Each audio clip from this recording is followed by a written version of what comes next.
Bonjour, cette semaine, nous ferons la démonstration à partir de preuves historiques et bibliques que a vraiment existé, qu'il a été crucifié, mais surtout qu'il est véritablement ressuscité. On regarde ça dans un moment.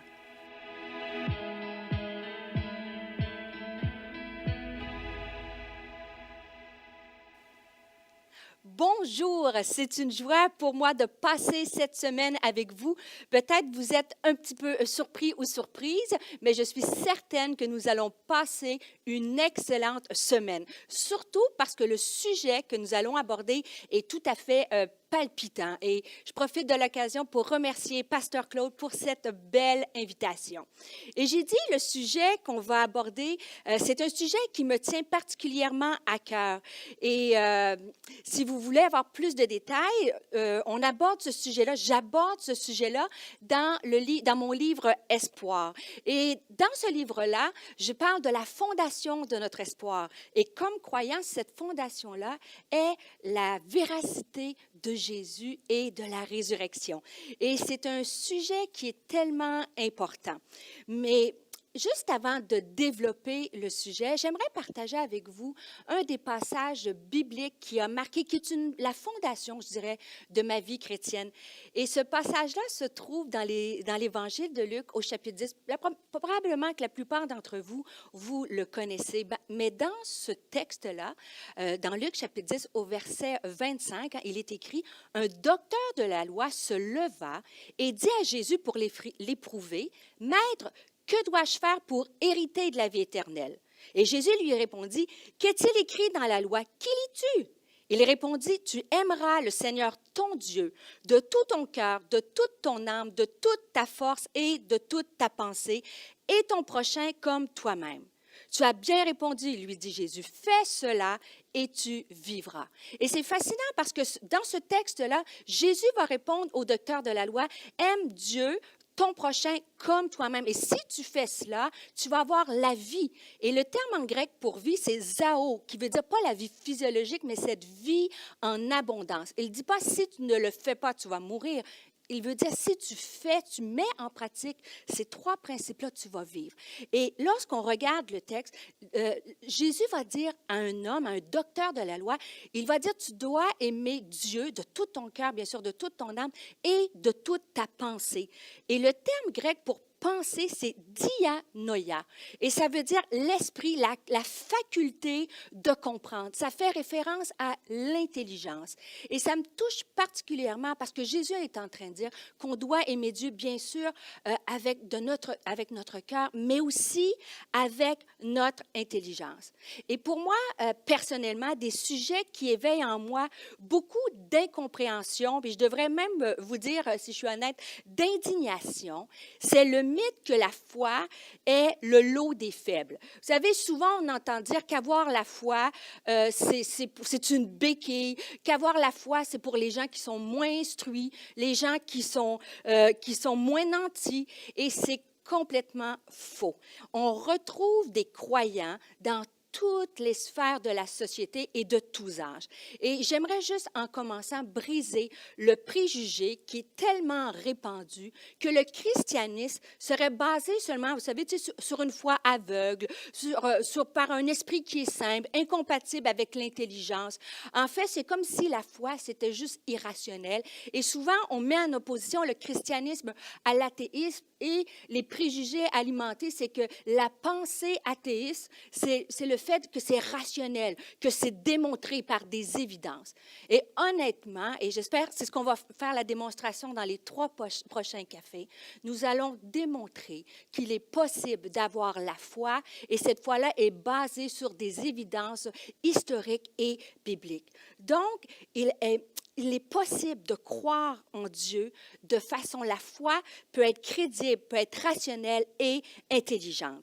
Alors, souvent, les non-croyants vont remettre en question 2 faits qui sont extrêmement importants.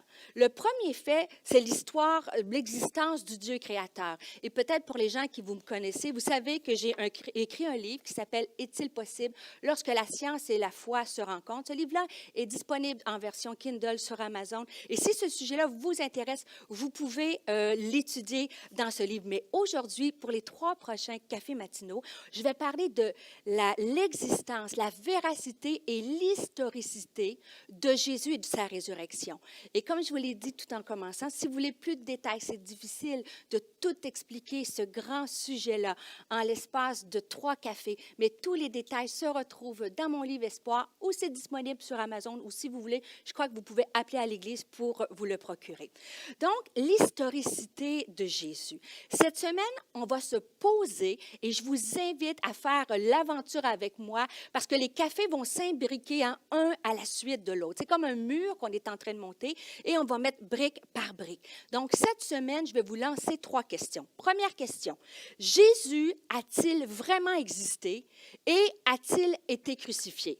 Deuxième question, Jésus est-il vraiment ressuscité? On vient de fêter Pâques et pour la plupart d'entre vous, vous croyez, vous avez célébré la résurrection. Mais si quelqu'un vous posait la question, êtes-vous capable de démontrer démontrer à quelqu'un qui est peut-être un peu sceptique que Jésus est vraiment ressuscité? C'est ce que nous allons voir mercredi et nous allons voir finalement, est-ce que Jésus change encore vraiment des vies aujourd'hui? Alors, Jésus est-il vraiment existé et a-t-il été crucifié? Alors, bien, la réponse est oui. Mais si vous vivez sur la même planète que moi, il vous est sûrement arrivé d'être confronté à des gens qui vont vous dire, tu crois vraiment que Jésus a existé? Tu devrais vivre au 21e siècle. Peut-être c'est un collègue au bureau qui vous a dit ça, peut-être c'est même vos enfants, quelqu'un de votre famille. Plusieurs gens vont dire, Jésus, c'est un mythe. Sa venue sur la terre n'a pas été prouvée. Son histoire, c'est écrit par des imposteurs. Pourtant, et j'aimerais vous dire, pourtant, la mort par crucifixion de Jésus est un fait étayé par des preuves historiques, et ce, indépendamment que nous soyons chrétiens ou non. Et vous savez, ce qui s'est déroulé le jour de la crucifixion, le jour de Pâques que nous fêtons, a été vu par plusieurs témoins oculaires qui ont rapporté ce fait dans l'histoire. Et je vous souligne que, n'est-ce pas, à partir de la naissance de Jésus, que nous datons notre calendrier aujourd'hui. Donc, à la question, Jésus a-t-il vraiment existé et a-t-il vraiment été crucifié, les historiens affirment que sur la base de plusieurs écrits de l'époque, que Jésus a bel et bien existé, que c'est un personnage historique, un Hébreu, né en Israël et crucifié par les Romains il y a de cela plus de 2000 ans. Jésus n'est pas un mythe inventé par les chrétiens comme le prétendent certains. Il est important de préciser que les documents qui appuient ces faits proviennent de sources chrétiennes et de sources non chrétiennes. Alors, comme vous savez, le temps va extrêmement vite. Je vais juste survoler les sources chrétiennes parce que nous savons que la Bible nous parle abondamment de la venue de Jésus et de sa résurrection. Mais c'est important de savoir que Marc, Matthieu, Luc, Jean, les auteurs des 4 évangiles sont des témoins oculaires de l'existence de Jésus-Christ et que les historiens considèrent ces textes comme des textes historiques pour démontrer la venue de Jésus. Alors, non seulement les croyants, mais les historiens utilisent cette source comme source principale de renseignement. Et ce qui est important de savoir, c'est que ces textes-là ont été rédigés entre environ 30 et 60 ans après la mort de Jésus. Et pourquoi je précise ça? Le fait que ça ait été écrit dans un si court laps de temps, c'est le fait qu'il y avait des témoins oculaires, qu'ils étaient encore vivants à l'époque où ces textes ont été écrits là. Et si ce qui a été écrit aurait été faux, bien sûr que les témoins auraient pu revendiquer la véracité de ce qui a été écrit. Bien sûr, aussi, lorsqu'on parle des évangiles qui nous parlent de Jésus, les actes des apôtres, n'est-ce pas, une lettre, que Luc envoie une lettre à Théophile et lui raconte la mission que Jésus leur avait donnée et comment ils ont mis en place cette mission-là, sous-entend que Jésus a vraiment marché sur cette terre. Il y a tous les textes aussi de Paul qui nous parlent de Jésus. Mais, puisque le temps nous manque, j'aimerais aller directement, parce que si on veut avoir une bonne argumentation, c'est important d'utiliser aussi des sources qui sont chrétiennes, mais des sources aussi d'origine historique ne sont pas nécessairement écrites par des chrétiens. Et juste avant de vous laisser, je voudrais vous citer quelques sources historiques qui appuient et démontrent que Jésus a vraiment existé et qu'il est ressuscité. Un des meilleurs exemples qu'on retrouve comme document historique, c'est écrit par des philosophes et des influenceurs politiques de l'époque, est un document appelé la lettre de Sérapion.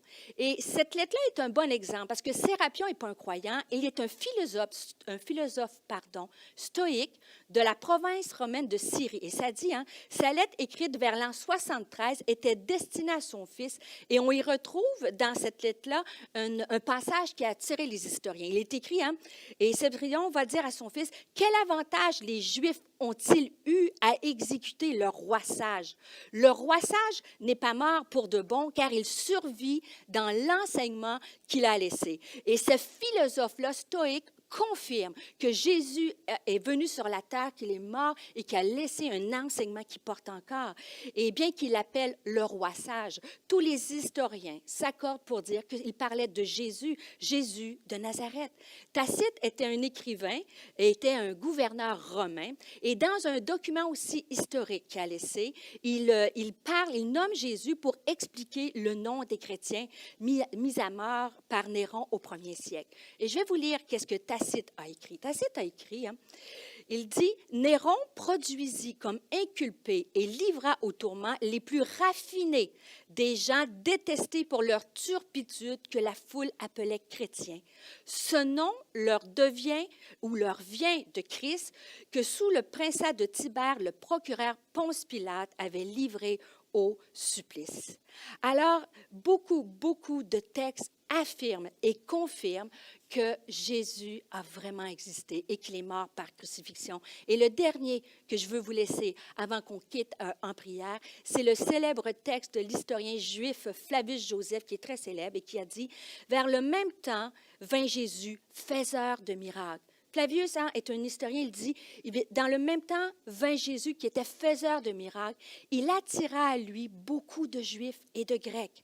Et lorsque, sous la dénonciation de nos premiers citoyens, Pilate le condamnait à la crucifixion, ceux qu'il avait d'abord chéris ne cessèrent de le faire. Et c'est extrêmement fascinant parce qu'on dirait qu'on lit vraiment une chronique judiciaire dans un journal de l'époque. Et un historien plus contemporain a écrit aussi au niveau, en parlant de la résurrection de Jésus. Cet historien s'appelle Michel Grant. Il est, comme j'ai dit, un historien qui est contemporain. Et récemment, dans les dernières années, a écrit plusieurs livres, 50 livres. Et Michel Grant a dit « Les méthodes de critique moderne ne peuvent abonder dans le sens de la thèse mystique de Jésus. Cette thèse a été inlassablement étudiée et réfutée par des experts de premier ordre. Alors, la bonne nouvelle, c'est que Jésus n'a pas seulement existé, il n'a pas seulement été crucifié sur une croix, mais nous allons voir dans le prochain café qu'il est véritablement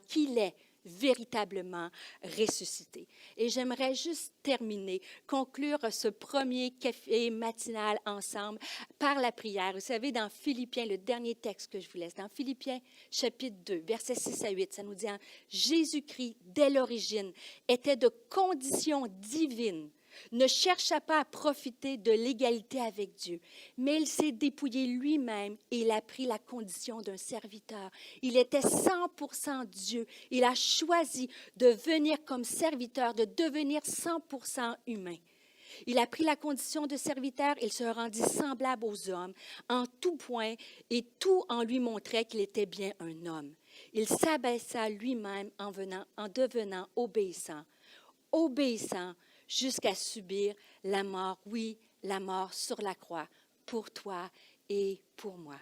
Alors, si vous le voulez bien, j'aimerais qu'on puisse conclure en prière, juste en remerciant Jésus d'avoir accepté, d'avoir été obéissant et de venir marcher sur cette terre afin que nous soyons réconciliés avec Dieu. Alors, on va juste terminer en prière. Seigneur, je te dis merci pour ta parole. Je te dis merci, Seigneur, parce que toutes les évidences bibliques et historiques nous prouvent que tu as envoyé ton Fils Jésus marcher sur cette terre, mourir sur une croix par amour pour nous. Alors, ce matin, nous voulons nous arrêter aujourd'hui et te rendre grâce et te dire merci pour le sacrifice de la croix. Merci parce qu'à cette croix, nous avons consolation. Merci parce qu'à cette croix, nous avons un héritage, nous avons la puissance, nous pouvons aller chercher la paix, nous pouvons aller chercher cet amour inconditionnel. Alors, Seigneur, viens bénir chaque homme, chaque femme qui aujourd'hui vont te donner action de grâce pour cet acte d'obéissance à la croix. Et c'est grâce à cet acte-là que nous pouvons te prier dans le puissant nom de Jésus. Amen. Alors, je vous souhaite une excellente journée et on se voit mercredi prochain.